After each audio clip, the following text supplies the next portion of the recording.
देश भर में कोरोना संक्रमित मरीजों की संख्या 4,400 के पार पहुंची। 110 से ज्यादा लोगों की मौत की खबर। इलाज के दौरान करीब 325 मरीज ठीक होकर घर भी लौटे। सरकार ने देश में कोरोना हॉटस्पॉट की पहचान की। जिला स्तर पर रोकथाम की भी बनाई योजना। बढ़ सकती है लॉकडाउन की अवधि। कोरोना पर सोनिया गांधी ने पीएम मोदी को चिट्ठी लिखकर दिए 5 सुझाव। सभी सरकारी विदेशी यात्राओं पर रोक लगाने और मीडिया को दिए जा रहे सरकारी विज्ञापनों को रोकने की दी सलाह। कहा, इन पैसों का कोरोना के खिलाफ लड़ाई में हो सकता है इस्तेमाल। कोरोना को हराने के लिए दिल्ली में बड़े स्तर पर टेस्टिंग की तैयारी में केजरीवाल सरकार।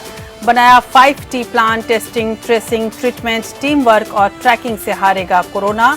उधर यूपी की योगी सरकार ने बनाया कोविड केयर फंड। राज्य के सभी जिला मुख्यालयों पर कोरोना सैंपल कलेक्शन सेंटर बनाने का किया फैसला। ट्रंप के बयान के बाद मोदी सरकार ने क्लोरोक्विन दवाई की निर्यात से हटाया प्रतिबंध, लेकिन साथ ही कहा, हमारे लिए देश पहले है। अपनी जरूरतें पूरी करने के बाद ही करेंगे दूसरों की मदद। ट्रंप ने कहा था, भारत अगर हाइड्रोक्सी क्लोरोक्विन की सप्लाई नहीं भेजता तो उसे करारा जवाब दिया जाएगा। यूरोप में कायम है कोरोना का कहर। कोरोना वायरस से संक्रमित ब्रिटिश पीएम बोरिस जॉनसन की हालत गंभीर हुई। आईसीयू में कराया गया भर्ती। डॉक्टरों ने हालत में जल्द सुधार का दिया भरोसा।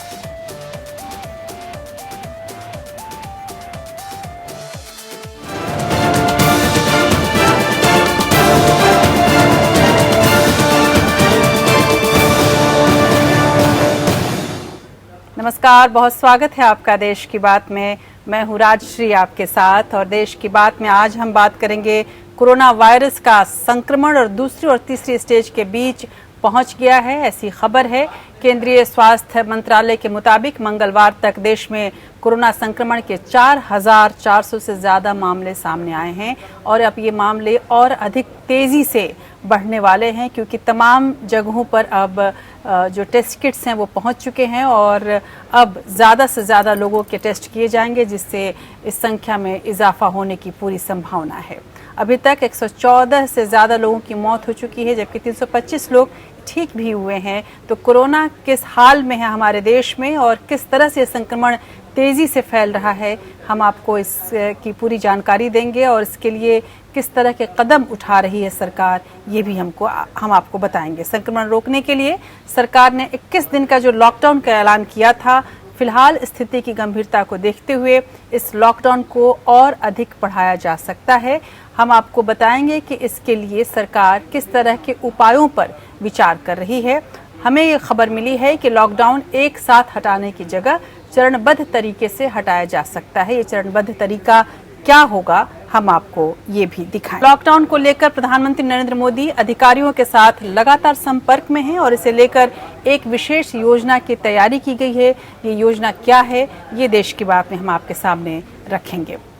इस योजना से संक्रमण के खतरे को कैसे कम किया जा सकता है, इसकी इसका जो पूरा फोकस है इस योजना का, वो कुछ ऐसा ही है।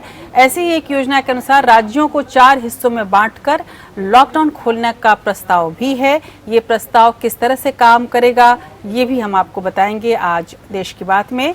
और इन तमाम खबरों के अलावा हम आपको बताएंगे कि आप जिस जगह रहते हैं वहाँ से दूसरी जगह जाने में अभी किस तरह के दिक्कतों का सामना आपको करना पड़ेगा कि नहीं करनी पड़ेगी, ये भी आपके सामने होगा। उधर कोरोना से जंग के लिए उत्तर प्रदेश सरकार ने एक और बहुत बड़ा फैसला लिया है।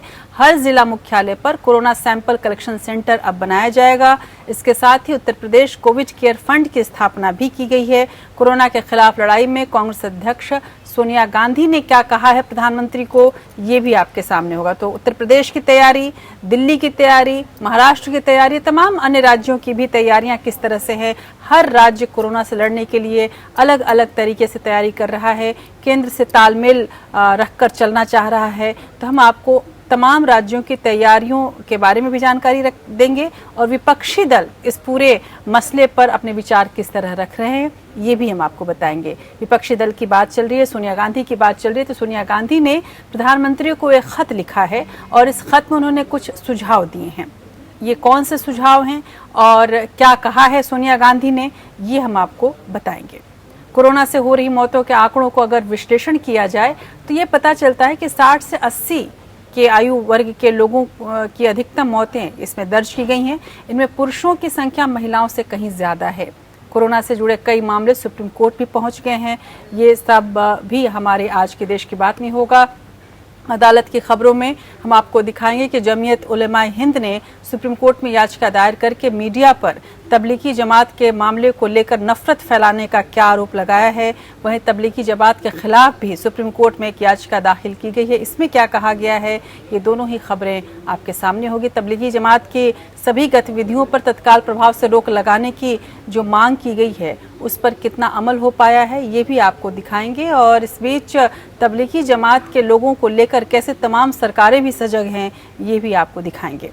लॉकडाउन के दौरान पलायन करने वाले मजदूरों को आर्थिक मदद देने और सुरक्षित उनके घर पहुंचाने संबंधित याचिका पर सुनवाई करते हुए कोर्ट ने सरकार से कहा है कि इस मामले में वो दखल नहीं देगी। यानी कोर्ट सरकार के मामले में दखल देने से इनकार कर चुकी है। प्रधान न्यायाधीश एस.ए. बोबडे ने कहा कि अभी सरकार के काम में दखल हम नहीं दे सकते। महामारी के इस दौर में सरकार को उसका काम करने देना चाहिए। और लेकिन इस बीच मजदूरों को लेकर किस तरह की याचिका थी, उसमें क्या कहा गया था, ये आपके सामने होगा। उधर कोरोना के विकराल रूप से जूझ रहे अमेरिका ने महासंकट के बीच भारत से मदद मांगी, तो वहीं राष्ट्रपति डोनाल्ड ट्रंप ने धमकी भरे लहजे का इस्तेमाल भी किया। इस बार जो उन्होंने धमकी दी है भारत को, वो गंभीर भी हो सकता था, लेकिन मानवीय आधार पर भारत ने किस तरह की कार्रवाई की है और क्यों कहा है कि उसके लिए देश पहले है, उसके बाद ही वो मदद कर पाएगा किसी अन्य देश को, ये भी आपके सामने हम रखेंगे। बोरिस जॉनसन की क्या हालत है, ये आपको बताएंगे और कैसे उन्हें आईसीयू में भर्ती कराया गया है और कितना गंभीर है उनकी स्थिति, ये भी आपके सामने रखने की हम कोशिश करेंगे। और इसके अलावा पूरे विश्व में कोरोना की क्या हालत है, ये आपको बताएंगे। यूरोप की यदि बात करें तो यूरोप पर कोरोना का जो काला साया पड़ा है वो हटने का नाम नहीं ले रहा है। हर रोज़ ये जानलेवा संक्रमण यहाँ कई जानों को लील रहा है। कोरोना से पीड़ित ब्रिटिश प्रधानमंत्री बोरिस जॉनसन की बात तो हम करेंगे, इसके अलावा उन तमाम आम लोगों की बात करेंगे जो यूरोप में हैं और हर दिन मौत का जो आंकड़ा है वहाँ पर बढ़ता जा रहा है। क्यों यूरोप का इस संक्रमण पर अपनी लगाम नहीं कस पा रहा है, इसको भी समझने की आज कोशिश हम देश की बात में करेंगे। इसके अलावा देश की बात में और भी बहुत कुछ है। हर दिन कोई ना कोई ऐतिहासिक घटना हुई रहती है और हर दिन एक इतिहास बनाता है। तो आज के दिन के ऐतिहासिक महत्व को भी हम जानेंगे और आज के दिन के अहमियत को भी समझने की कोशिश करेंगे। तो चलिए शुरू करते हैं देश की बात के इस नए सफ़र को। आप हमारे साथ 1 घंटे रहिए और देश भर की तमाम खबरों को देखिए, समझिए और पूरी देश दुनिया में क्या कुछ हो रहा है इस बुलेटिन के जरिए आप जान पाएंगे। और इसके लिए आप के साथ मैं शुरू करती हूँ सबसे पहली खबर। और सबसे पहली खबर इस वक्त ये है कि कोरोना को लेकर पूरे देश में अब जागरूकता और ज़्यादा बढ़ रही है। कोरोना वायरस का संक्रमण दूसरी और तीसरी स्टेज के बीच पहुंच गया है। केंद्रीय स्वास्थ्य मंत्रालय के मुताबिक मंगलवार तक देश में कोरोना संक्रमण के 4,400 से ज़्यादा मामले सामने आए हैं। 114 से ज़्यादा लोगों की मौत की खबर है, जबकि 325 लोग ठीक भी हुए हैं। संक्रमण रोकने के लिए सरकार ने 21 दिन के लॉकडाउन का ऐलान किया था। इस पूरी कवायद का मकसद कोरोना की चेन को तोड़ना था, जो श्रृंखला थी उसको तोड़ना था। लॉकडाउन की ये अवधि 14 अप्रैल को खत्म हो रही है। ऐसे में इस बात के कयास लगने शुरू हो गए थे कि क्या देश में लॉकडाउन अब खत्म हो जाएगा, 14 अप्रैल के बाद सब कुछ ठीक हो जाएगा, या स्थिति की गंभीरता को देखते हुए इसे और बढ़ाया जा सकता है। खबर अभी तक यही मिली है कि लॉकडाउन एक साथ हटाने की जगह चरणबद्ध तरीके से हटाने पर सरकार विचार कर रही है। लॉकडाउन को लेकर प्रधानमंत्री नरेंद्र मोदी अधिकारियों के साथ लगातार संपर्क में हैं और इसे लेकर एक विशेष योजना तैयार की जा रही है। देश में कोरोना मरीजों की संख्या धीरे धीरे ही सही लेकिन बढ़ रही है। दूसरी तरफ 21 दिन के संपूर्ण लॉकडाउन की अवधि भी खत्म होती जा रही है। ऐसे में सरकार को जल्द से जल्द लॉकडाउन को लेकर फैसला करना है। 21 दिनों के लॉकडाउन को 14 अप्रैल से आगे बढ़ाया जाएगा या नहीं, इस पर फिलहाल फैसला नहीं हुआ है।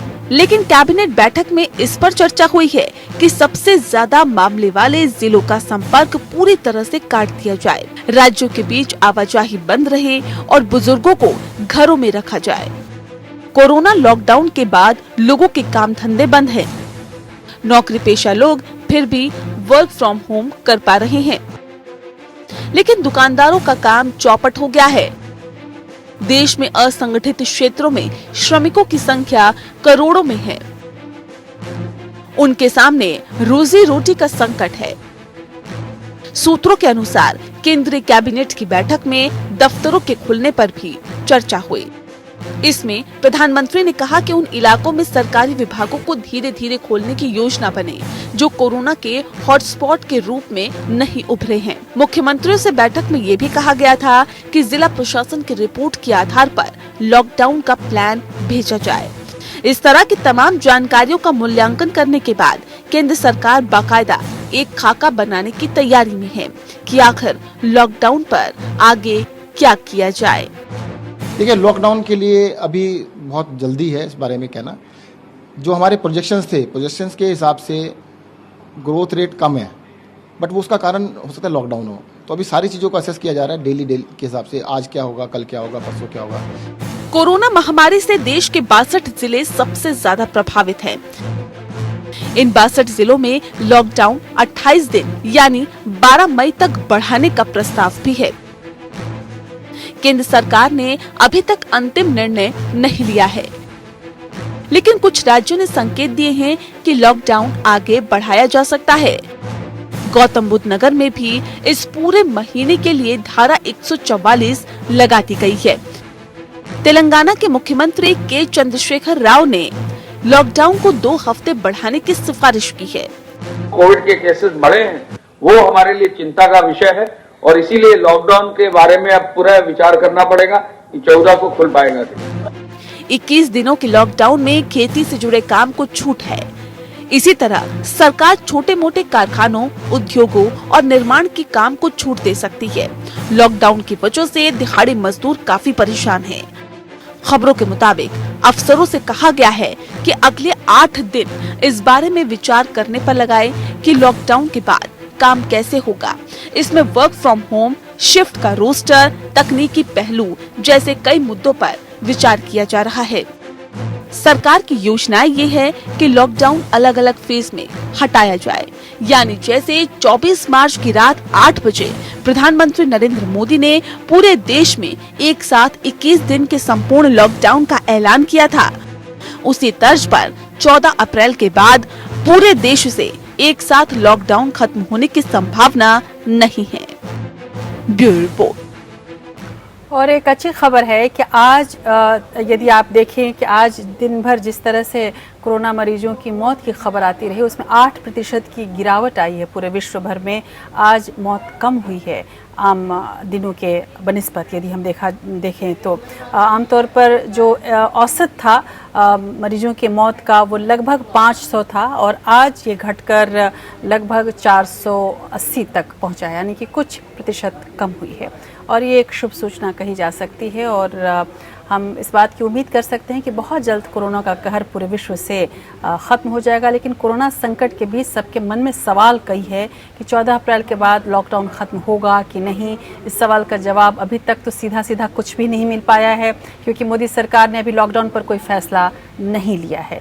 लेकिन जो हमें खबर मिली है उसके हिसाब से रक्षा मंत्री राजनाथ सिंह के घर पर कोरोना को लेकर ग्रुप ऑफ मिनिस्टर्स की बैठक हुई। बैठक में गृह मंत्री अमित शाह के अलावा केंद्रीय मंत्री प्रकाश जावड़ेकर, हरदीप सिंह पुरी, रामविलास पासवान और पीयूष गोयल समेत कई मंत्री मौजूद रहे। इस बैठक में देश भर में कोरोना वायरस संक्रमण और लॉकडाउन की हालत की समीक्षा की गई।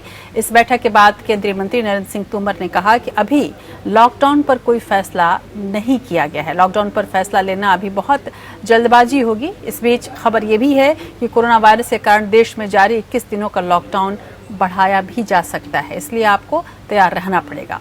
कई राज्य सरकारों ने केंद्र सरकार से लॉकडाउन बढ़ाने की अपील की है। उत्तर प्रदेश पहले ही कह चुका है कि हम लॉकडाउन के बाद भी यदि एक भी मरीज हमारे प्रदेश में रहता है तो हम लॉकडाउन को आगे बढ़ाएंगे।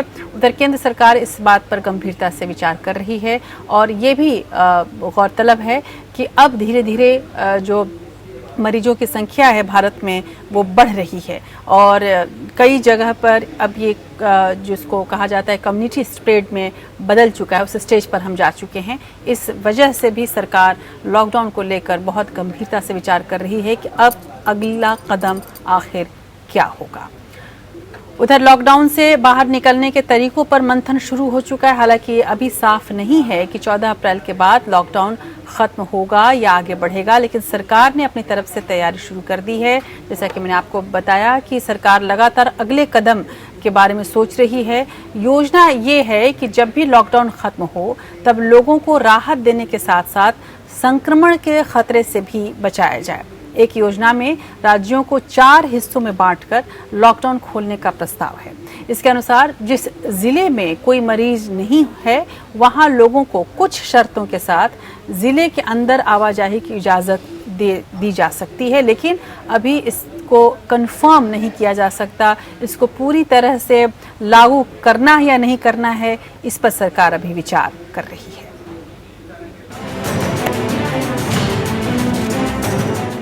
स्टेज 4 में जरूरी सुविधाएं चलेगी, पर 65 से ऊपर के लोग घर से नहीं निकलेंगे। लोग एक राज्य से दूसरे राज्य में नहीं जा सकेंगे। ट्रेन में अनारक्षित टिकट नहीं मिलेगी। बस ट्रेन में क्षमता से 1/3 कम टिकट बुक होंगे। जिस जिले में केस नहीं होगा वहाँ इंडस्ट्री शुरू होगी, लेकिन श्रमिक उसी जिले के होंगे। जिन शहरों में केस होंगे वहाँ परिवहन बंद रहेगा। सभी धर्म स्थल, शिक्षण संस्थान, मॉल्स, सिनेमा घर और सार्वजनिक स्थल बंद ही रहेंगे। स्टेज 3 में घरेलू विमानों से यात्रा संभव होगी, लेकिन संक्रमित जिलों में नहीं आ जा सकेंगे। दूसरे राज्यों के लिए भी आवाजाही बंद रहेगी। जिस जिले में मरीज होगा वहां आवाजाही बंद होगी, बाकी जिलों में आ जा सकेंगे। जिन जिलों में कोई मरीज नहीं होगा वहां गैर जरूरी सामान भी आ जा सकेगा। स्टेज 4 और स्टेज 3 में करीब करीब एक समान पाबंदियां हैं। स्टेज 2 में स्कूल और कॉलेज बंद ही रहेंगे, लेकिन शॉपिंग मॉल्स और सिनेमा घर खुलेंगे। दूसरे राज्य में रेल और सड़क मार्ग से आवाजाही संभव होगी, लेकिन इस बात का ख्याल रखा जाएगा कि बीच में स्टेज 3 और स्टेज 4 का कोई शहर न आए।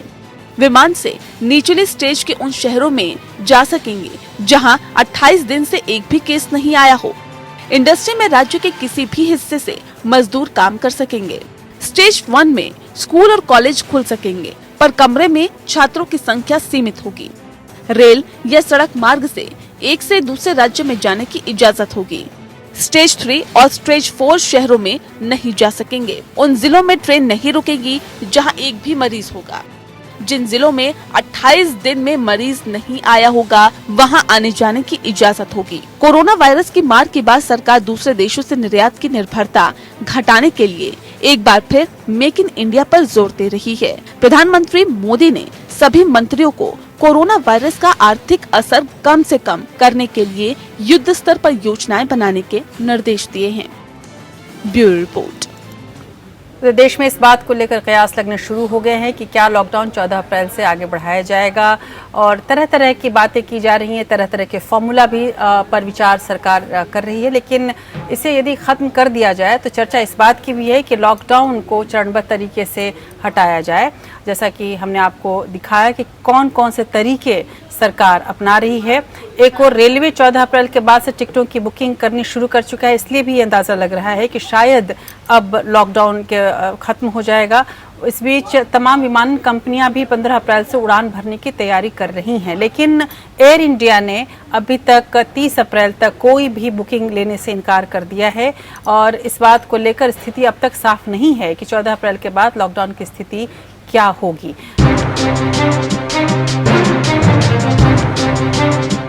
21 दिन का लॉकडाउन 14 अप्रैल को खत्म हो रहा है। माना जा रहा है कि लॉकडाउन खत्म होने के बाद देश में चरणबद्ध तरीके से घरेलू और अंतर्राष्ट्रीय उड़ानों का संचालन शुरू किया जा सकता है। देश की निजी एयरलाइन 15 अप्रैल से टिकट बुकिंग कर रही है। वहीं एयर इंडिया ने 30 अप्रैल तक किसी भी उड़ान के लिए टिकटों की बुकिंग नहीं खोली है। हालांकि केंद्रीय नागरिक उड्डयन मंत्री हरदीप सिंह पुरी ने इस तरह की सभी बातों को कयास करार दिया है। सूत्रों के अनुसार नागरिक उड्डयन मंत्रालय 14 अप्रैल के बाद से घरेलू और अंतर्राष्ट्रीय उड़ानों को चरणबद्ध तरीके से संचालन की अनुमति देने के बारे में सोच रहा है। एयरलाइंस 14 के बाद किसी भी तारीख से बुकिंग करने के लिए स्वतंत्र है, लेकिन अगर लॉकडाउन को 14 अप्रैल से बढ़ाया जाता है तो उन्हें बुक किए गए टिकट को रद्द करना होगा। एयर इंडिया को छोड़कर सभी प्रमुख एयरलाइंस 14 अप्रैल के बाद से घरेलू बुकिंग ले रही है। राजस्व में आई गिरावट के बाद इंडिगो ने अपने वरिष्ठ कर्मचारियों के वेतन में 25% तक कटौती की घोषणा की है। विस्तारा एयरलाइन ने भी मार्च में अपने वरिष्ठ कर्मचारियों को 3 दिनों के लिए बिना वेतन का अनिवार्य अवकाश लेने की घोषणा की है। स्पाइस जेट ने अपने कर्मचारियों का वेतन 10 से 30% के बीच कम किया है। एयर इंडिया ने 3 महीनों के लिए केबिन क्रू को छोड़कर हर कर्मचारी के भत्ते से 10% कटौती की घोषणा की है। गो एयर ने अपने कर्मचारियों से रोटेशन के आधार पर काम करने का ऐलान किया है। कोरोना वायरस महामारी के प्रसार पर अंकुश लगाने के लिए भारत ने 25 मार्च से 21 दिन का लॉकडाउन किया है। इसके चलते सभी घरेलू और अंतर्राष्ट्रीय उड़ानों को निलंबित कर दिया गया है। हालांकि मालवाहक उड़ानें और चिकित्सा सेवाओं से जुड़ी उड़ानों को अनुमति दी गई है।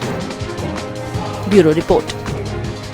तो कोरोना वायरस की यदि बात कर रहे हैं हम, तो रेलवे ने कोरोना वायरस के कारण यात्री ट्रेनों को 21 दिन तक स्थगित करने के बाद 15 अप्रैल से अपनी सभी सेवाएं बहाल करने की तैयारी शुरू कर दी है। जैसा कि मैंने आपको बताया, अभी आपने रिपोर्ट में देखा है किस तरह से एयरलाइंस 15 अप्रैल से टिकट्स बुक करनी शुरू कर चुकी हैं, लेकिन ये ज़रूरी नहीं है कि ये जो टिकट आपके बुक हो रहे हैं वो आप उसका सुविधा उठा पाए यदि लॉकडाउन बढ़ जाता है। तो उसी तरह से रेलवे ने भी 15 अप्रैल से टिकट बुकिंग की सुविधा देने को सोचना शुरू कर दिया है। इस बीच खबर ये भी है कि रेलवे के सभी सुरक्षा कर्मियों, स्टाफ, गार्ड, टीटीई, अन्य अधिकारियों को भी 15 अप्रैल से अपने अपने कार्यस्थलों पर लौटने के लिए तैयार रहने को, अलर्ट रहने को कहा गया है। हालांकि ट्रेनों का संचालन सरकार से हरी झंडी मिलने के बाद ही शुरू होगा।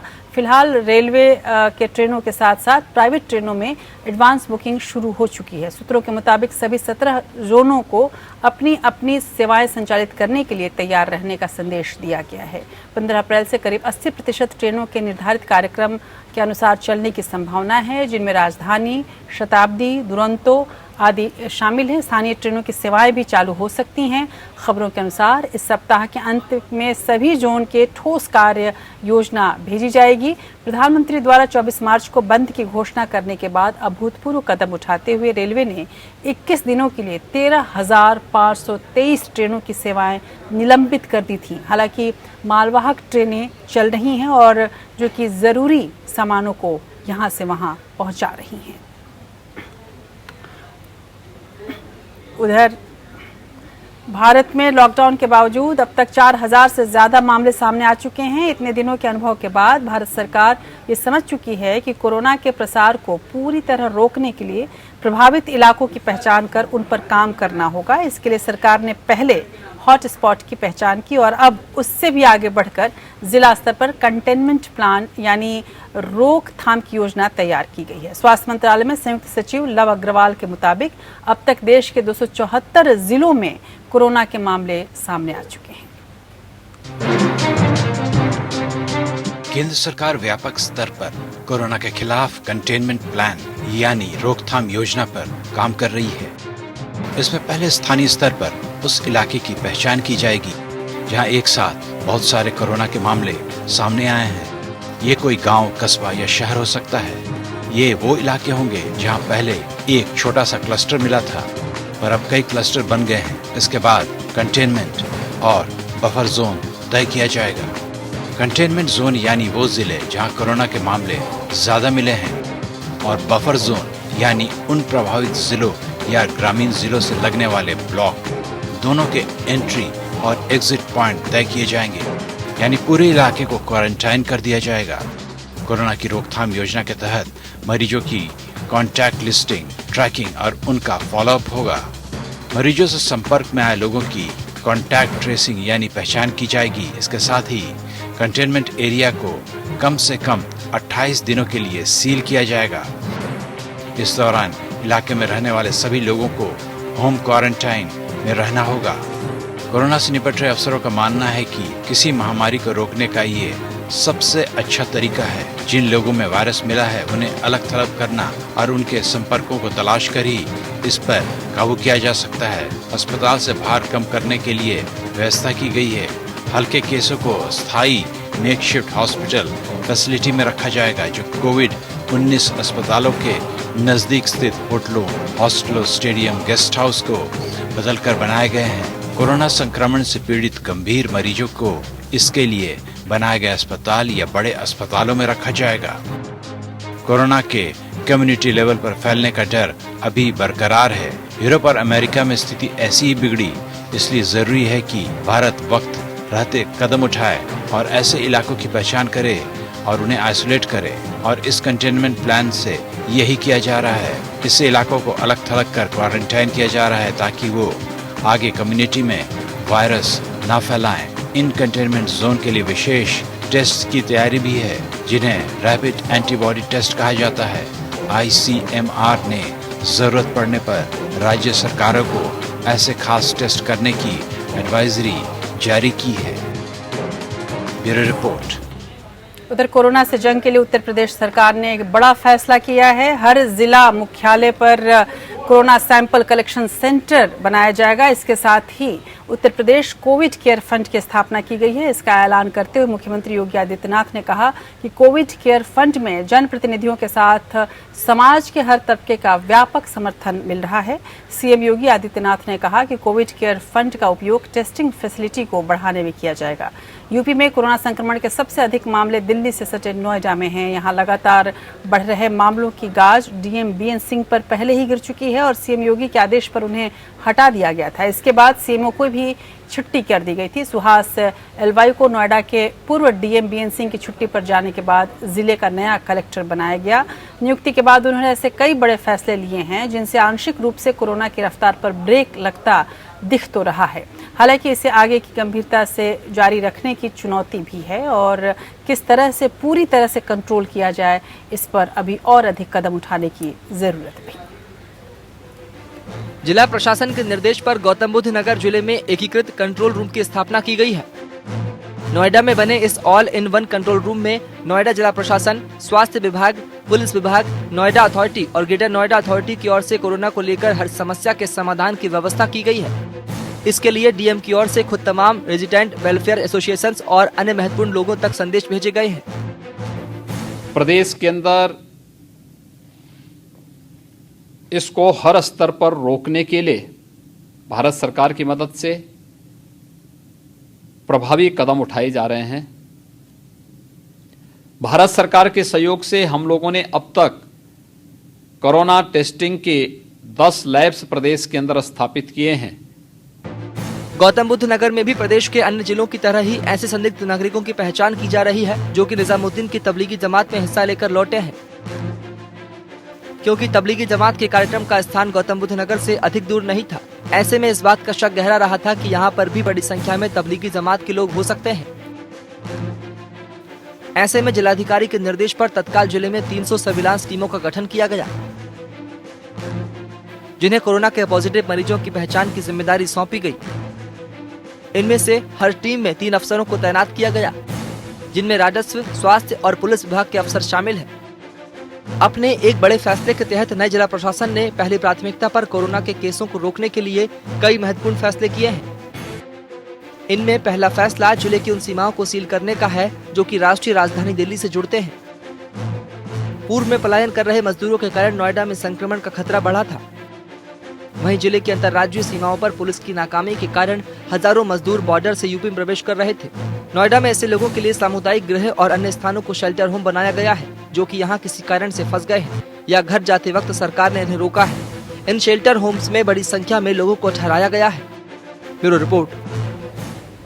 उधर कोरोना के खिलाफ लड़ाई में कांग्रेस अध्यक्षा सोनिया गांधी ने भी प्रधानमंत्री को चिट्ठी लिखकर कुछ सुझाव दिए हैं, जिन पर तुरंत अमल करने की अपील की है। सोनिया गांधी ने केंद्र सरकार द्वारा सांसदों की सैलरी में 30% की कटौती करने के फैसले का समर्थन किया है, उसका स्वागत किया है। इसके अलावा प्रधानमंत्री के सामने कुछ सुझाव भी उन्होंने रखे हैं। सोनिया ने कहा कि सरकार के द्वारा टेलीविजन, प्रिंट और ऑनलाइन मीडिया को दिए गए सभी विज्ञापनों पर 2 साल के लिए रोक लगनी चाहिए। साथ ही सरकार के द्वारा नई संसद बिल्डिंग के कंस्ट्रक्शन के लिए जो 20,000 करोड़ रुपए आवंटित किए गए हैं उन्हें रोक दिया जाए। इस राशि से अस्पताल में सुधार, पीपीई जैसी सुविधा की व्यवस्था की जा सकती है। राष्ट्रपति, प्रधानमंत्री, केंद्रीय मंत्री, मुख्यमंत्री, राज्य के मंत्रियों समेत सभी अधिकारियों की विदेश यात्रा पर रोक लगानी चाहिए। ऐसी यात्राओं से बचने वाले पैसे का इस्तेमाल कोरोना से लड़ाई में किया जाए। इसके अलावा प्रधानमंत्री केयर्स में जितनी भी राशि मदद के रूप में आई है उसे प्रधानमंत्री राहत कोष में ट्रांसफर करना चाहिए। इससे पारदर्शिता आएगी और दोनों फंड की राशि को मिलाकर इसका इस्तेमाल किया जा सकता है।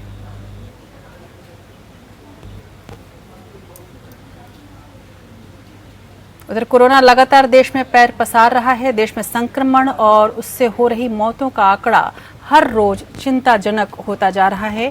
मौतों के आंकड़ों का अगर विश्लेषण किया जाए तो पता चलता है कि 60 से 80 आयु वर्ग के लोगों की अधिकतम मौतें दर्ज की गई हैं। जाहिर है कि कोरोना वायरस बुजुर्गों को ज्यादा आसानी से अपना शिकार बना रहा है और इसका मतलब ये भी है कि जिनकी भी इम्यूनिटी कम है उन पर कोरोना ज्यादा कहर बरपा रहा है और इनमें पुरुषों की संख्या महिलाओं से कहीं ज्यादा है। पेश है एक रिपोर्ट।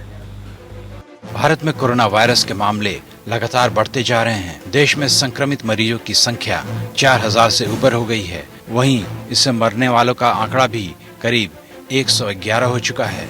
स्वास्थ्य मंत्रालय ने कोरोना वायरस के मरीजों से संबंधित कुछ और आंकड़े भी जारी किए हैं। स्वास्थ्य मंत्रालय के अनुसार भारत में कोरोना वायरस से मरने वाले 63% मरीज 60 साल के ऊपर के हैं। वहीं मृतकों में 86% वो लोग थे जिन्हें पहले से ही डायबिटीज, हाइपरटेंशन और दिल की बीमारी थी।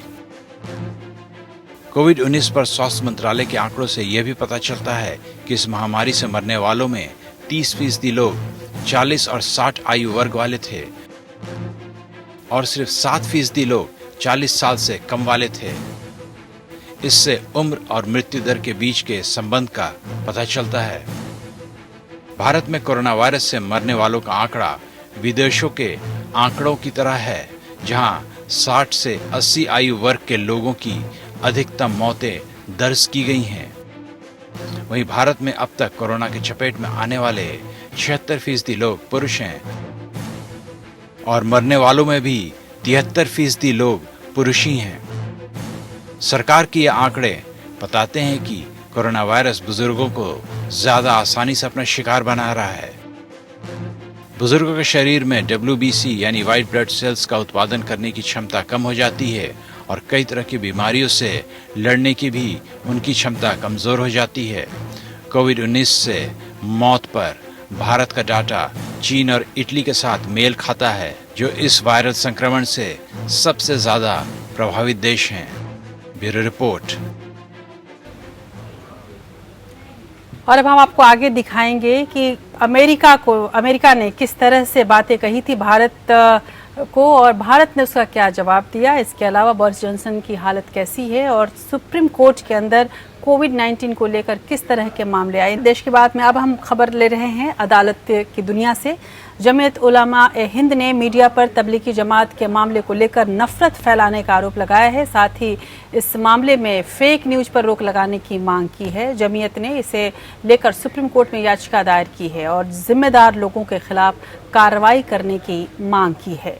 कोरोना वायरस के संक्रमण को तेजी से फैलने से रोकने के लिए तबलीगी जमात और उनके संपर्क में आए 25,000 लोगों को पूरे देश में क्वारंटाइन किया गया है और इसको लेकर जमीयत का कहना है कि मीडिया तरह तरह की फेक न्यूज दिखा रही है जिससे आम लोगों की जो प्राइवेसी है वो नष्ट हो रही है। देश में बढ़ते कोरोना संक्रमण के लिए तबलीगी जमात के लोगों को जिम्मेदार बताने के मीडिया के कथित रोल के खिलाफ जमीयत उलेमा ए हिंद ने सुप्रीम कोर्ट में याचिका दाखिल की है।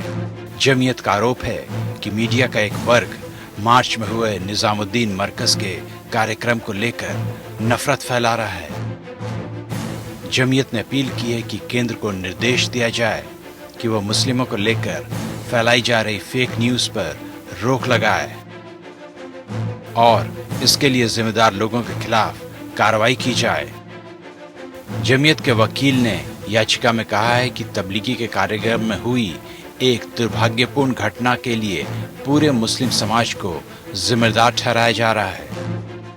इन दिनों सोशल मीडिया में कई तरह के वीडियो और फेक न्यूज शेयर की जा रही है, जिससे मुस्लिमों की छवि खराब हो रही है। इससे तनाव बढ़ सकता है और सांप्रदायिक सौहार्द बिगड़ सकता है। इस तरह की पक्षपाती खबरों से मुस्लिमों की जान पर खतरा है। साथ ही ये संविधान के अनुच्छेद 21 का उल्लंघन भी है। दिल्ली पुलिस ने तबलीगी जमात के प्रमुख मौलाना मोहम्मद साद को कोरोना संकट के मद्देनजर आयोजन टालने के लिए कहा था, लेकिन इसके बाद भी मरकज के कार्यक्रम में देश दुनिया के करीब 9000 लोग जुटे। इसके बाद हजारों लोग यहां से देश के अलग अलग हिस्सों में धार्मिक प्रचार के लिए निकल गए थे। तेलंगाना में तबलीगी से जुड़े लोगों की कोरोना से मौत का खुलासा होने पर पुलिस ने मरकज के करीब 2300 लोगों को निकालकर क्वारंटाइन किया था। इनमें से कई लोग संक्रमण के कारण दम तोड़ चुके हैं। अब देश भर में तबलीगी जमात से जुड़े लोगों को क्वारंटाइन किया जा रहा है। हाल ही में केंद्रीय स्वास्थ्य मंत्रालय ने बताया था कि देश में कोरोना के 30% मामले तबलीगी से जुड़े लोगों की वजह से बढ़े हैं। Bureau report. उधर तबलीगी जमात के खिलाफ भी सुप्रीम कोर्ट में याचिका दाखिल की गई है। प्रधान न्यायाधीश जस्टिस एस ए बोबडे के समक्ष अजय गौतम ने लेटर पिटीशन दायर किया है। इस लेटर पिटीशन में मांग की गई है कि सुप्रीम कोर्ट दिल्ली सरकार और गृह मंत्रालय को आदेश दे कि तबलीगी जमात के सभी गतिविधियों पर तत्काल प्रभाव से रोक लगा दी जाए। साथ ही तबलीगी जमात संक्रमण मामले की जांच सीबीआई से कराई जाए कि इसकी भी मांग की गई है। एमसीडी एक्ट के तहत तबलीगी जमात की निजामुद्दीन वाली बिल्डिंग को गिराए जाने की भी मांग की गई है। अजय गौतम ने ये लेटर पिटीशन दाखिल करते हुए मांग किया है कि इसे जनहित याचिका के तौर पर देखा जाना चाहिए और इस मामले पर सुनवाई की जानी चाहिए।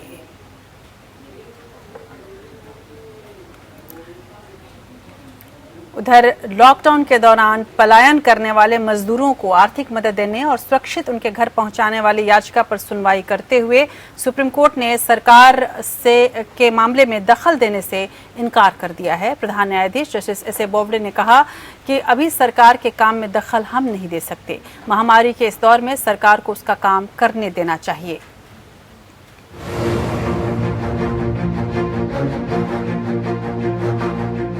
लॉकडाउन के कारण पलायन करने का मुद्दा सुप्रीम कोर्ट पहुंच गया है। पलायन करने वाले कामगारों के जीवन के मौलिक अधिकार की रक्षा और लॉकडाउन की वजह से बेरोजगार हुए श्रमिकों को उनका पारिश्रमिक दिलाने के लिए सामाजिक कार्यकर्ता हर्ष मंदर और अंजलि भारद्वाज ने याचिका दायर की है। याचिका पर सुनवाई करते हुए सुप्रीम कोर्ट ने कहा कि कोरोना वायरस महामारी के मद्देनजर लॉकडाउन की वजह से पलायन करने वाले कामगारों के स्वास्थ्य और उनके प्रबंधन से जुड़े मुद्दों से निपटने के लिए अदालत विशेषज्ञ नहीं है और बेहतर होगा कि सरकार से जरूरतमंदों के लिए हेल्पलाइन शुरू करने का अनुरोध किया जाए। प्रधान न्यायाधीश एस ए बोबडे, न्यायमूर्ति संजय किशन कौल और न्यायमूर्ति दीपक गुप्ता की पीठ ने वीडियो कॉन्फ्रेंसिंग के जरिए जनहित याचिका की सुनवाई के दौरान ये टिप्पणी की। सुप्रीम कोर्ट ने इससे पहले एक जनहित याचिका पर सरकार से जवाब मांगा था और उनसे पलायन की स्थिति से निपटने के बारे में जवाब पर संतोष व्यक्त किया था। पीठ ने कहा था कि सरकार स्थिति पर निगाह रखी हुई है और कामगारों की मदद के लिए हेल्पलाइन शुरू करने का प्लान भी है। पीठ ने इस याचिका की सुनवाई 13 अप्रैल के लिए स्थगित कर दी है। पीठ ने कहा कि वह इस समय बेहतर नीतिगत निर्णय नहीं ले सकती और वैसे भी अगले 10-15 दिन के लिए नीतिगत फैसले में वे हस्तक्षेप नहीं करना चाहती। Bureau report. तो मजदूरों के मामले पर सुप्रीम कोर्ट ने कहा है कि अभी वो किसी तरह का हस्तक्षेप सरकार के काम में नहीं कर सकती, लेकिन वो तस्वीरें आपको याद होंगी जब मजदूर पैदल ही चल पड़े थे और 700 किलोमीटर तक चलने के बाद अपनी मंजिल तक भी नहीं पहुंच पाए थे। जाहिर सी बात है कि वैसी तस्वीरें हम सबको विचलित कर गईं लॉकडाउन के जिस वक्त हम अपने घरों में बंद थे और उस वक्त जब हमारे तमाम रिपोर्टर, हमारे संवाददाता, हमारे सहयोगी इन तमाम खबरों को कवर कर रहे थे, तो ऐसी तस्वीरें, ऐसी कहानियाँ देखने को मिली जो ज़िंदगी की सच्चाई को बिल्कुल नंगेपन के साथ हमारे सामने खड़ा कर रही थी। ऐसे में सबका दिल हिल जाए। लेकिन जाहिर सी बात है कि जब महामारी की स्थिति होती है, जब देश पर आपात स्थिति होती है, तो बहुत सारे फैसले ऐसे भी होते हैं जिसमें सभी संतुष्ट नहीं रह पाते, और शायद इसी वजह से सुप्रीम कोर्ट ने ये सोचा है कि सरकार इस वक्त किसी अन्य बड़े समस्या में उलझी हुई है। ऐसे में ये जो मानवीय चीज़ें हैं इसको लेकर बाद में भी सोचा जा सकता है। ये अपनी अपनी मानसिकता हो सकती है, इस पर अपने अपने विचार भी हो सकते हैं, आप भी इस पर सोचें।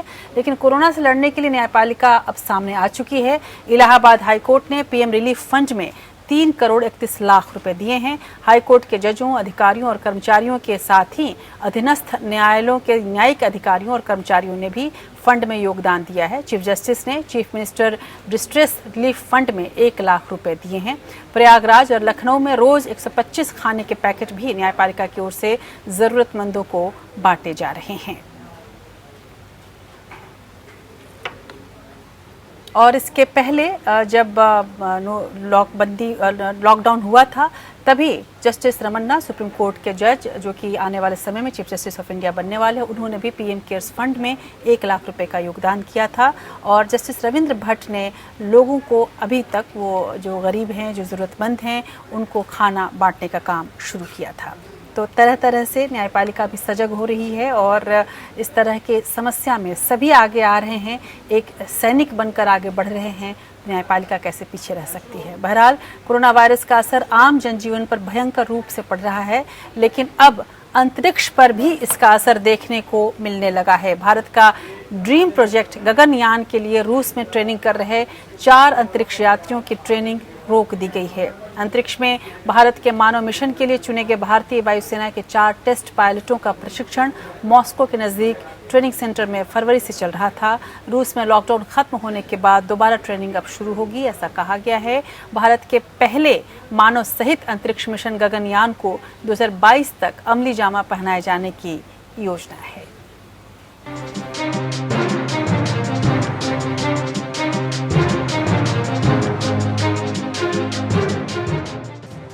भारतीय अंतरिक्ष अनुसंधान संगठन यानी इसरो के महत्वाकांक्षी मिशन गगनयान कोरोना वायरस की वजह से थम गया है। अब ये मिशन तब तक आगे नहीं बढ़ेगा जब तक रूस में कोरोना वायरस की वजह से लगा लॉकडाउन खत्म नहीं होता। भारतीय अंतरिक्ष यात्री रूस में गगनयान को लेकर ट्रेनिंग ले रहे हैं। इसरो ने भारतीय वायुसेना के साथ मिलकर 4 पायलटों को चुना था। इन पायलटों को एस्ट्रोनॉट्स की ट्रेनिंग के लिए रूस भेजा गया था। इन सभी 4 पायलटों की ट्रेनिंग रूस के Yuri Gagarin research and test cosmonaut training centre में हो रही थी। ट्रेनिंग सेंटर को कोरोना वायरस की वजह से लगाए गए लॉकडाउन के कारण बंद कर दिया गया है। इन पायलटों में 3 पायलटों को ट्रेनिंग के बाद गगनयान में भेजा जाएगा। भारतीय वायुसेना के इन 4 जांबाजों की करीब 1 साल की ट्रेनिंग होगी। इन्हें रूस में ट्रेनिंग खत्म होने के बाद वापस बेंगलुरु आकर भी ट्रेनिंग करनी होगी। गगनयान मिशन के तहत इसरो 3 अंतरिक्ष यात्रियों को पृथ्वी से 400 किलोमीटर ऊपर अंतरिक्ष में 7 दिन की यात्रा कराएगा। इन अंतरिक्ष यात्रियों को 7 दिन के लिए पृथ्वी की लो ऑर्बिट में चक्कर लगाना होगा। इस मिशन के लिए इसरो ने भारतीय वायुसेना से अंतरिक्ष यात्री चुनने के लिए कहा था। दिसंबर 2021 में इसरो 3 भारतीयों को अंतरिक्ष में भेजेगा। उससे पहले 2 अनमैन्ड मिशन होंगे। ये दिसंबर 2020 और जुलाई 2021 में किए जाएंगे। दोनों मिशन में गगनयान को बिना किसी यात्री के अंतरिक्ष में भेजा जाएगा। इसके बाद दिसंबर 2021 में मानव मिशन भेजा जाएगा। इस पूरे मिशन की लागत 10,000 करोड़ रुपए है। गौरतलब है कि देश के पहले अंतरिक्ष यात्री राकेश शर्मा 2 अप्रैल 1984 में रूस के सोयूज T-11 में बैठकर अंतरिक्ष यात्रा पर गए थे। Bureau report. उधर न्यूयॉर्क के ब्रॉक्स जू में दुर्लभ मलय प्रजाति के मादा बाघ का कोरोना वायरस टेस्ट पॉजिटिव आया है। इस जू में इस खबर ने पूरे वाइल्ड लाइफ जगत को हिलाकर रख दिया है। दुनिया में पहले से संकटग्रस्त और दुर्लभ मलय प्रजाति के इस बाघिन के अलावा 3 और बाघों और 3 दुर्लभ प्रजाति के अफ्रीकी शेरों में भी सूखी खांसी के लक्षण पाए गए हैं। इसको देखते हुए भारत के चिड़ियाघरों में भी एहतियात बरतने की सलाह दी गई है।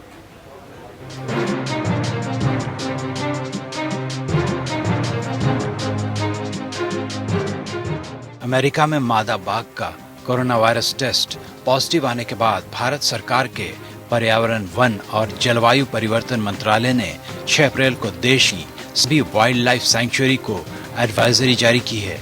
इस एडवाइजरी में सभी से 10 खास सावधानियां बरतने को कहा गया है।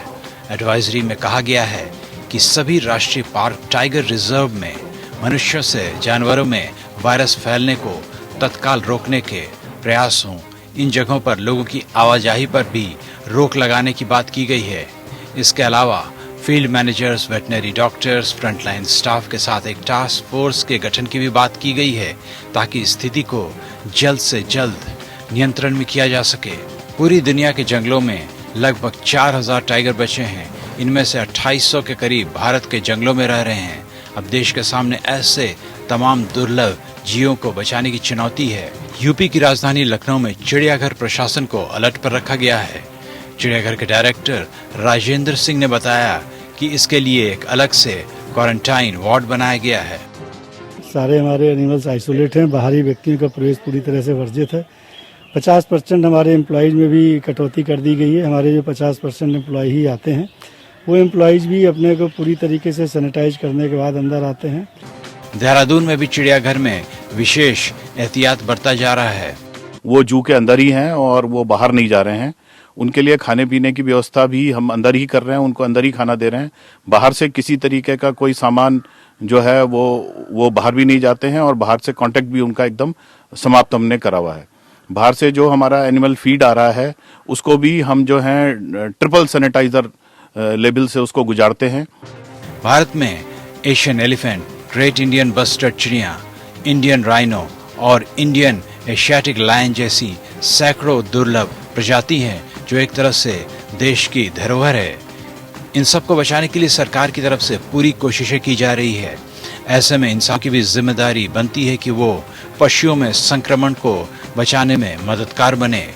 घर के पालतू पशु हों या वन जीव, सभी से इंसानों की दूरी ही बचाव का बेहतर जरिया हो सकता है। लखनऊ में अंकुश जायसवाल के साथ ब्यूरो रिपोर्ट। तो दुनिया पर पड़ी कोरोना की काली परछाई हटने का नाम नहीं ले रही है। इटली और स्पेन के बाद अमेरिका में मौतों का आंकड़ा 10,000 से ज़्यादा हो गया है। इस बीच कोरोना से पीड़ित ब्रिटिश प्रधानमंत्री बोरिस जॉनसन की हालत बिगड़ने के बाद उन्हें इंटेंसिव केयर यूनिट में शिफ्ट किया गया है। डॉक्टरों का कहना है कि उनकी हालत में जल्द सुधार हो सकता है। दुनिया में कोरोना वायरस से 13,46,500 से ज़्यादा लोग संक्रमित हैं। इसमें करीब 74,690 की मौत हो चुकी है। वहीं करीब 2,88,700 लोग स्वस्थ भी हुए हैं। उधर ब्रिटिश प्रधानमंत्री बोरिस जॉनसन की हालत बिगड़ने के बाद उन्हें इंटेंसिव केयर यूनिट में ले जाया गया। रविवार रात जॉनसन को अस्पताल में भर्ती किया गया था। उधर इटली और स्पेन के बाद अमेरिका में मौत का आंकड़ा 10,000 से ज्यादा हो गया है। सबसे ज्यादा प्रभावित न्यूयॉर्क स्टेट में 5,000 मौतें हुई हैं। इनमें आधा से ज्यादा केवल न्यूयॉर्क सिटी में है। न्यूयॉर्क में शटडाउन 29 अप्रैल तक बढ़ा दिया गया है। चीन में भी पिछले 24 घंटों में कोरोना से किसी भी व्यक्ति की मौत नहीं हुई है। चीन में सोमवार को कोरोना के 32 नए मामले सामने आए। फ्रांस में सोमवार को 873 लोगों की मौत हुई। महामारी के शुरू होने के बाद देश में एक दिन में ये सबसे ज्यादा मौत है। फ्रांस में अब तक 8,911 लोगों की जान जा चुकी है। इटली में सोमवार को 636 लोगों की मौत हुई, जबकि संक्रमण के करीब 4,000 नए मामले सामने आए। इसके साथ ही देश में करीब 16,523 मौतें हुई। नेपाल सरकार ने सोमवार को देश में जारी लॉकडाउन को 8 दिन के लिए और बढ़ा दिया है। अब यहाँ 15 अप्रैल तक लॉकडाउन रहेगा।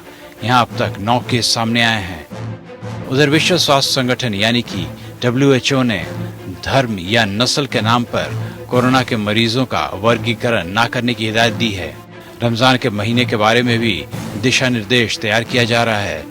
स्वास्थ्य कर्मियों पर हमले की घटनाओं को WHO ने अस्वीकार्य बताया है। Bureau report. उधर कोरोना के विकराल रूप से जूझ रहे अमेरिका ने महासंकट के बीच भारत से मदद मांगी, तो वहीं राष्ट्रपति डोनाल्ड ट्रंप ने आदतन धमकी भरे लहजे का इस्तेमाल किया। ट्रंप ने संकेत दिया कि अगर भारत हाइड्रोक्सीक्लोरोक्वीन के निर्यात पर लगे प्रतिबंध को हटाकर अमेरिका को इस दवा की आपूर्ति नहीं करता है तो वो इसका जवाब करारा देंगे। फिलहाल भारत ने हाइड्रोक्सीक्लोरोक्वाइन सहित 14 दवाइयों से निर्यात की रोक हटा दी है, लेकिन भारत के लिए ट्रंप का इस तरह का धमकी भरा रवैया दोनों देशों की दोस्ती पर कई सवाल खड़े करता है।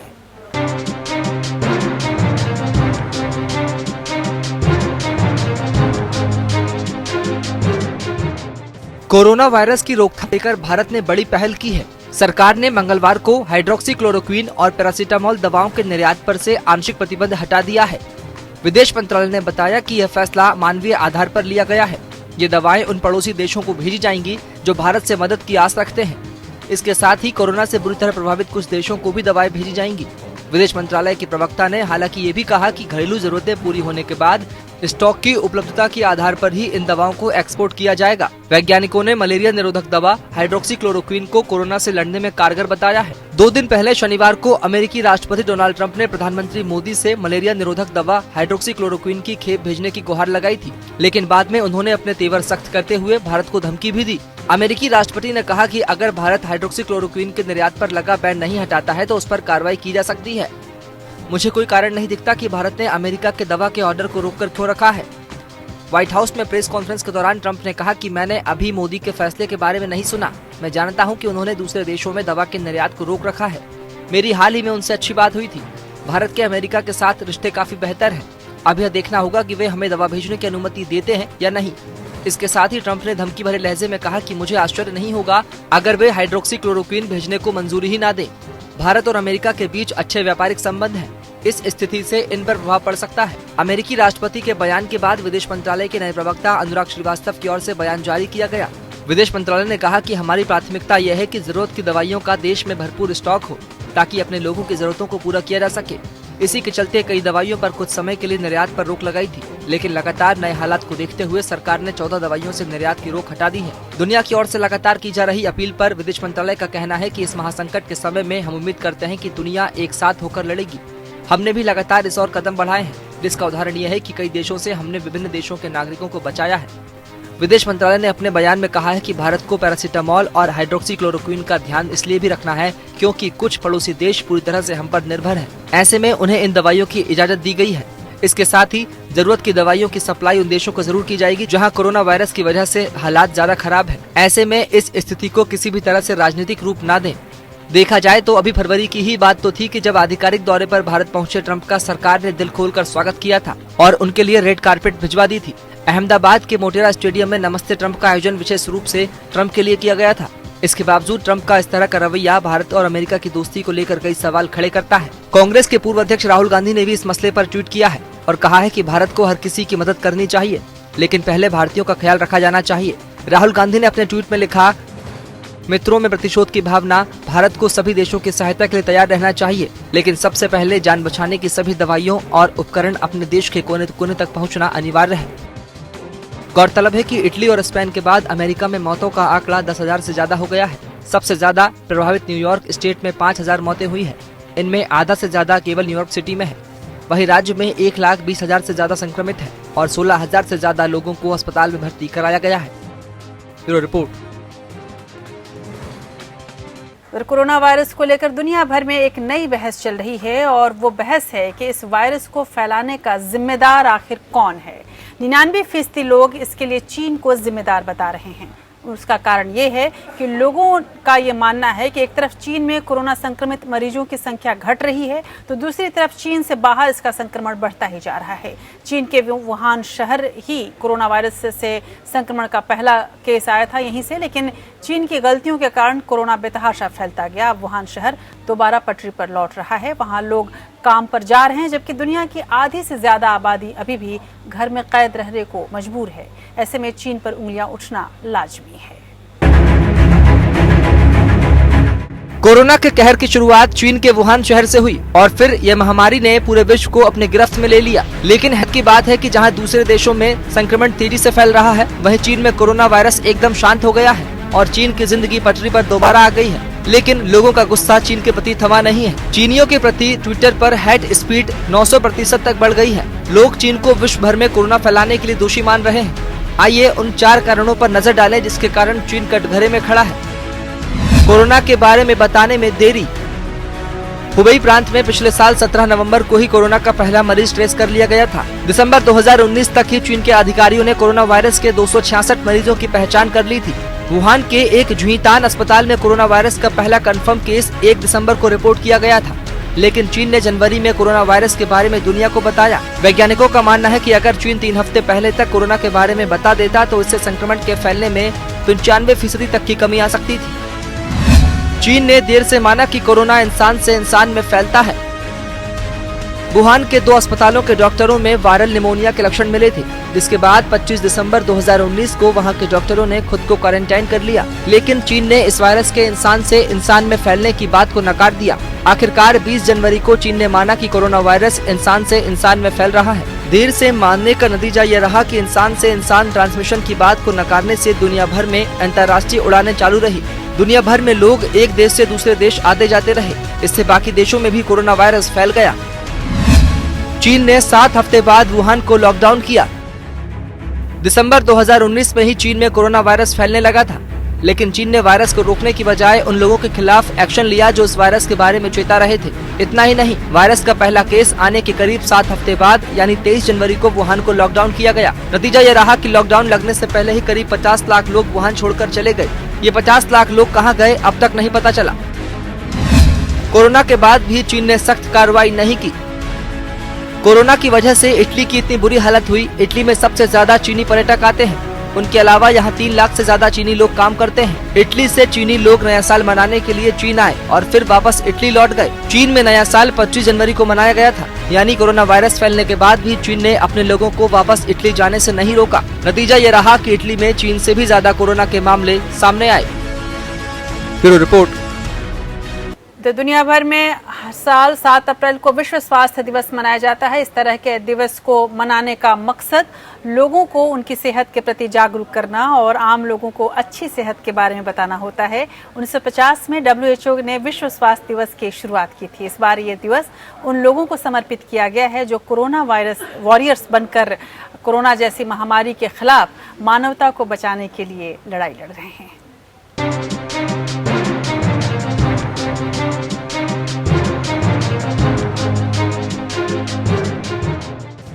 विश्व स्वास्थ्य दिवस ऐसे मौके पर मनाया जा रहा है जब पूरी दुनिया कोरोना महामारी के खिलाफ लड़ाई लड़ रही है। महामारी और मानवता की इस जंग में लोग उन कोरोना वॉरियर्स को याद कर रहे हैं जो इस मौके पर अपना घर-बार और परिवार छोड़कर अपने कर्तव्य और जिम्मेदारियों का पूरी निष्ठा के साथ पालन कर रहे हैं। विश्व स्वास्थ्य दिवस ने इस साल इस दिन को उन हेल्थ वर्कर्स को समर्पित किया है जो इस लड़ाई में सबसे अग्रिम पंक्ति में खड़े हैं। इनमें डॉक्टर, नर्स और मेडिकल स्टाफ के अलावा पुलिसकर्मी, सफाई कर्मी और वो तमाम वॉलंटियर शामिल हैं जिन्होंने कोरोना को हराने और दुनिया से भगाने की कसम खाई है। आज जब पूरी दुनिया कोरोना के खिलाफ संघर्षरत है, ऐसे में इन स्वास्थ्य कर्मियों की महत्ता और बढ़ जाती है। कहा जाता है कि इस धरती पर डॉक्टर भगवान के रूप में काम करते हैं और लोगों का जीवन बचाने के लिए वे लगातार कोशिश में रहते हैं। लेकिन ऐसा कम ही देखने को मिलता है जब लोग जीवन देने वाले स्वास्थ्य कर्मियों के प्रति कृतज्ञता जाहिर कर रहे हों। हालांकि इन सबसे दूर ये स्वास्थ्य कर्मी निर्विवाद रूप से अपना फर्ज निभाते रहे हैं।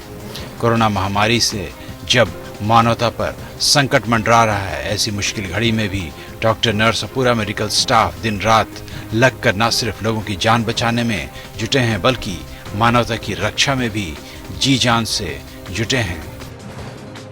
तमाम ऐसे मौके भी आए जब लोग जान बचाने वाले स्वास्थ्य कर्मियों की जान लेने पर उतारू हो गए, लेकिन इन सब के परवाह किए बिना ये कोरोना वॉरियर्स अब भी उसी लगन और निष्ठा के साथ लोगों की सेवा में तत्पर हैं। वो न सिर्फ अपनी कोशिशों से लोगों की रक्षा कर रहे हैं बल्कि कोरोना के खिलाफ कवच बनकर मानवता, संस्कृति और सभ्यता की भी रक्षा में खड़े हैं। अपनी जान की परवाह किए बगैर ये कोरोना वॉरियर्स अपना फर्ज निभा रहे हैं। हमें उन अनगिनत स्वास्थ्यकर्मियों का ऋणी होना चाहिए जो भेदभाव और जाति धर्म से ऊपर उठकर मानवता की सेवा कर रहे हैं।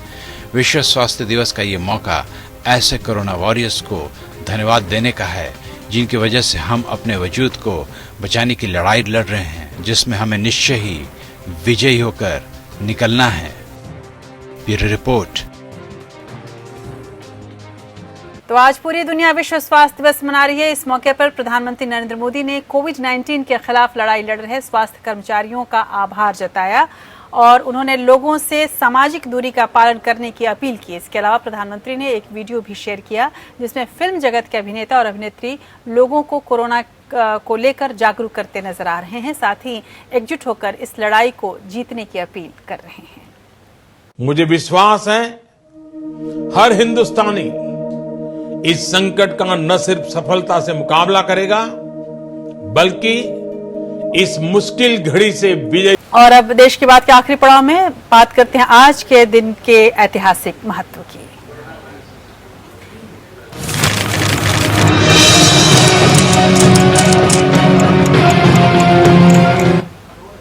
7 अप्रैल बेहद अहम दिन। ऐतिहासिक रूप से आज ही के दिन लक्ष्मणपुर बाथे नरसंहार मामले में बिहार की एक अदालत ने फैसला सुनाया था। पटना की एक विशेष अदालत ने बिहार में 1 दिसंबर 1997 को अरवल जिले के लक्ष्मणपुर और बाथे गांवों में 58 दलितों की हत्या के मामले में 16 दोषियों को फांसी और 10 को उम्र कैद की सजा सुनाई थी।